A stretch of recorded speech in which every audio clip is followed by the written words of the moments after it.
So here we're stringing a Tactik 3 with Laxroom 8 diamond mesh. Just gonna talk through this while I string it up. You can see how we're gonna start. We're just gonna stretch the mesh out. I'm just gonna figure out the layout of the diamonds across the scoop. We're gonna line up the center diamonds with the center top holes. We're going to see how those line up. In this case, those line up pretty well. We want the mesh to be pretty stretched pretty tightly across the scoop. So we want to pull those center diamonds pretty far away from each other. Not too far to put too much stress on the mesh, but far enough that it gives us enough tension and gives us a decent release when the ball gets up there on the way out of the channel. So we're going to put both ends of the string through both of the internal diamonds. Then we're going to do an interlock. Then we're going to do an interlock the other way. We're going to, some people call this a crow's foot. Some people call it a double hitch. I've heard it called a lot of things. I call it a double interlock just because it's two interlocks right next to each other. One regular and then one is the reverse of that. So you're going to make sure that you pull those tightly. Make sure you get rid of all the slack. We're going to go down through the same mesh diamond that we went up through. And now you see we're just going to continue that all the way across. Sped this up a little bit just so you don't have to watch at such a slow pace. So we're going to go up through the next diamond. Going to do that double interlock. Make sure we keep it tight. You see I'm using my left thumb to hold the first interlock tight while I use my right hand to string the second interlock. And again, that just keeps everything tight. The techniques, methods, things like that, as far as which one is right and which one is wrong, there are plenty of ways to string a lacrosse stick, especially with the mesh pocket. So there aren't very many ways to do it wrong per se, but one way to tell a well-strung pocket is one in which all of the sidewall strings are tight. You need to pull things tightly so that they don't move around, so that things break in and stretch predictably. You see here, I was just trying to figure out the tie off. That can be kind of tough with 8 diamond mesh. Trying to make sure I pull the edges of the mesh tightly enough. But I just kind of wanted to have a certain look. I ended up figuring it out in a few seconds after this and just messing with it. But this is why going from the middle for your top string is helpful, because you can plan out the tie-offs at the end.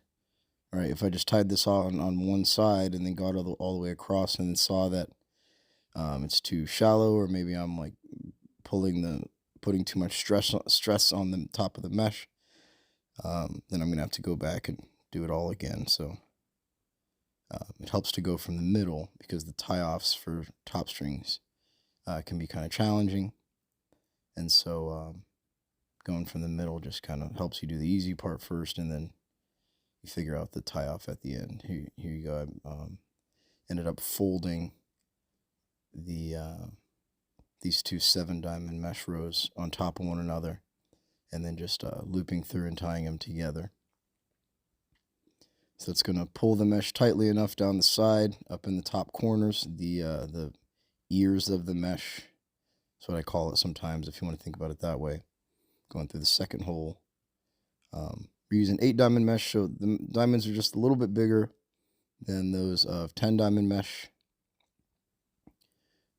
So we're going to have to stretch the mesh a little bit less, because each of the diamonds is going to stretch a little bit more, if that makes sense. So to establish a channel with 10 diamond mesh, typically you need to pull 4, sometimes even 5 of the 10 diamond mesh rows tightly down the side. Here we're just going to do 3 before we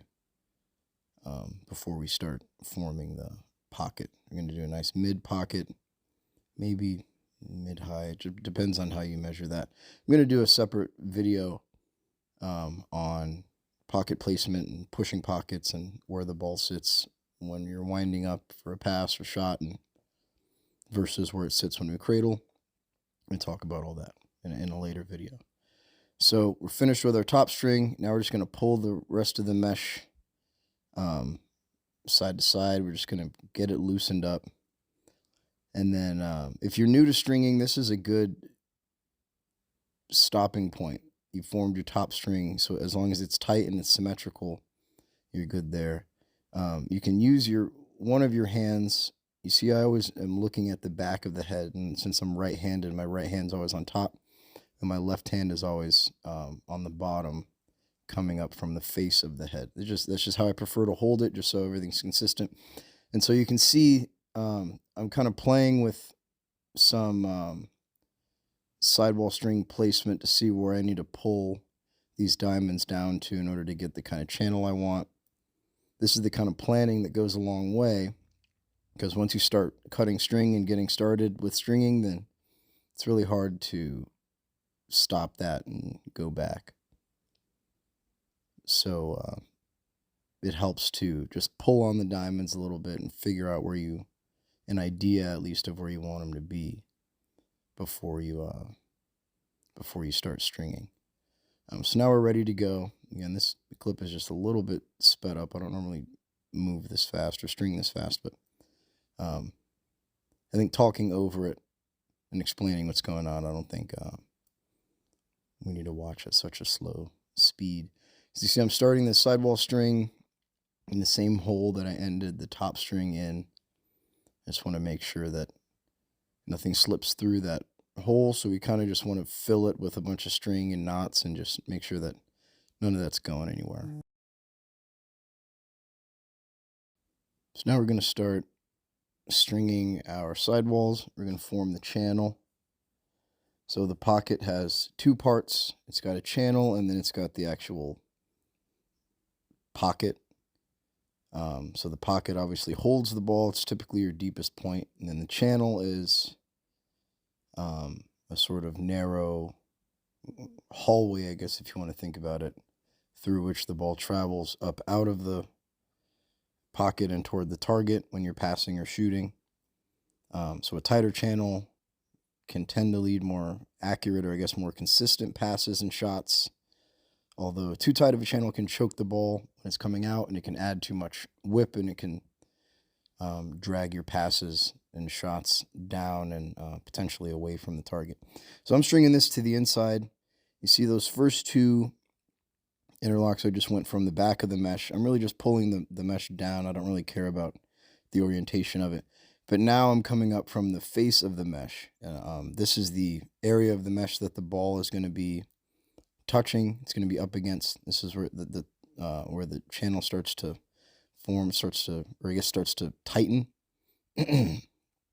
So this is the area of the pocket just before the ball is going to release. So this is where the ball's going to load up. You see where I have my left hand.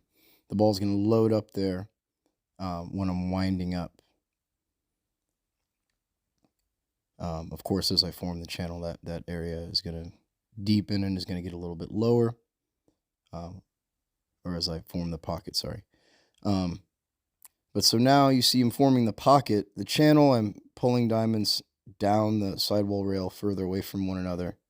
Now I'm forming the pocket, so I want these diamonds to be a little bit closer to one another.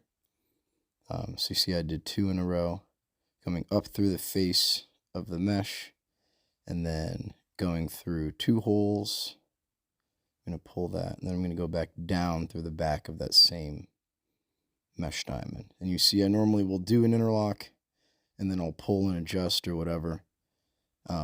If you've ever watched, it's sort of a weird reference, but the way I think about it, if you ever watched The Joy of Painting with Bob Ross, he talks about starting with a like a wet canvas. Like he sometimes puts like white or black paint on the canvas before he starts actually painting. He says just because it's easy to like kind of slide the paint around, and once you get it on there, you can make some slight adjustments and um, stuff. So I sort of think about that when I'm stringing. I think if I can just get a basic idea of what I want to string, then I can go back and I can tighten and I can move things around and adjust them. Um, so yeah, it helps to just have the basic idea in mind, and then you can go from there and get a little bit more specific and just tighten strings a little bit. So you saw earlier I was counting the diamonds. This is 8 diamond mesh, so I probably want 8 to 9 of the mesh rows in the sidewall pattern. So now you see I skipped 2 holes before I did that next interlock. I'm going to start to pull the mesh tightly again. Kind of like I'm stringing a channel, but it's in reverse, I guess. I don't want the ball to be comfortable down near the bottom of the head of this pocket. This is the Tactik 3. It's made for a mid or mid-high pocket, so I really don't want the ball to sit down comfortably in the bottom of the head. I also don't want it to sit right at the very top of the channel like a high pocket, because it's just going to have too much whip and it's not really going to be usable. So the top and the bottom of the sidewall pattern, we're pulling diamonds down away from one another tightly so that the ball doesn't sit very comfortably in the bottom or the top of the pocket. We want it to sit in the middle like a mid pocket. So you see here, now we're just going to stretch the mesh a little bit more. We just want to loosen everything up a little bit. Obviously, I'm doing a lot more off camera just to make sure everything's tight and symmetrical and all that, but this is a look at what we have so far. I think this head has 20 sidewall holes, so you have some to mess with. One of the struts protrudes into the sidewall rail. I think it's after the 4th or 5th sidewall hole from the top, and it makes it tough to do an inside interlock across that brace or across that protrusion. So you see I just have interlocks on either side of it, which is fine. I mean, you can, there are plenty of ways to do it. So you see I'm pushing on the mesh in the channel and in the pocket. I just want to get an idea of where the ball is going to sit most comfortably, where it's going to sit during windup, during cradling, all that stuff. Now we're going to do the bottom string. Typically I use paracord or shooting string for my bottom strings, just so it's not so abrasive. Sidewall string and cross lace can rub and kind of like cut into the mesh. Paracord and shooting strings are a little bit softer, so they seem to give a little bit more. I've seen plenty of pockets last for ages with sidewall string bottom pockets. So if that's all you got, or bottom string, so if that's all you got, then that's fine. I don't want to pull the bottom string too tightly. I want to allow the mesh to give and kind of pull away from the throat a little bit. I'm just adjusting the sides of the bottom string here because I'm going to tie them together. You can just do 2 individual knots. It also doesn't really matter that the ends of the strings are the same length. It's just kind of a thing I have with bottom strings where I'm kind of evening these up for no reason right here. So now I'm just going to tie these just a simple square knot, and then I'm going to tie them together in a little double knot after that. I don't want it to be too tight when you stretch the pocket and pound it in. It can help to have a bottom string that is tight but not too tight. I mean, it's kind of like everything else. You want when I say you want the strings to be tight, I don't mean like warp the plastic trying to pull the interlocks and knots as tightly as you can. You don't have to string that tightly, just tightly enough that the strings aren't going to move around. Think about how dense a lacrosse ball is. So if the ball is going to move near a knot or interlock in the pocket, then the string in that area should be tight enough that the density of the ball is not shifting it or moving it around or changing it at all. Tightly strung sidewall strings the strings are kind of like sending directions to the ball. They're telling it what to do while it's in the pocket and while it's coming out of the pocket. Tighter strings, think about that as like clearer directions for the ball. If sidewall strings are loose in a certain place, then the ball might not quite know what to do at that area of the pocket. I could go on. Now we're just going to cut some strings, leave about 1.5 inches or so of extra. I've already pounded this pocket in a little bit and thrown a ball in it, and I've already put this head on a shaft by this point, so I already know that it throws and it does things how I want it to. Try not to get in the habit of just stringing a head and then just putting it on a shaft and cutting all the strings and then just going right away. Make sure you have something that works for you first. Obviously, I've been doing this for a long time, so I know the kind of pocket I want, and I know that this is it. But don't be afraid to leave the strings long for a little while, and make sure that the pocket is exactly what you need. So you can see now I've put in a nylon stacked right on top of a shooting string. We're just going to melt the tips of those real quick.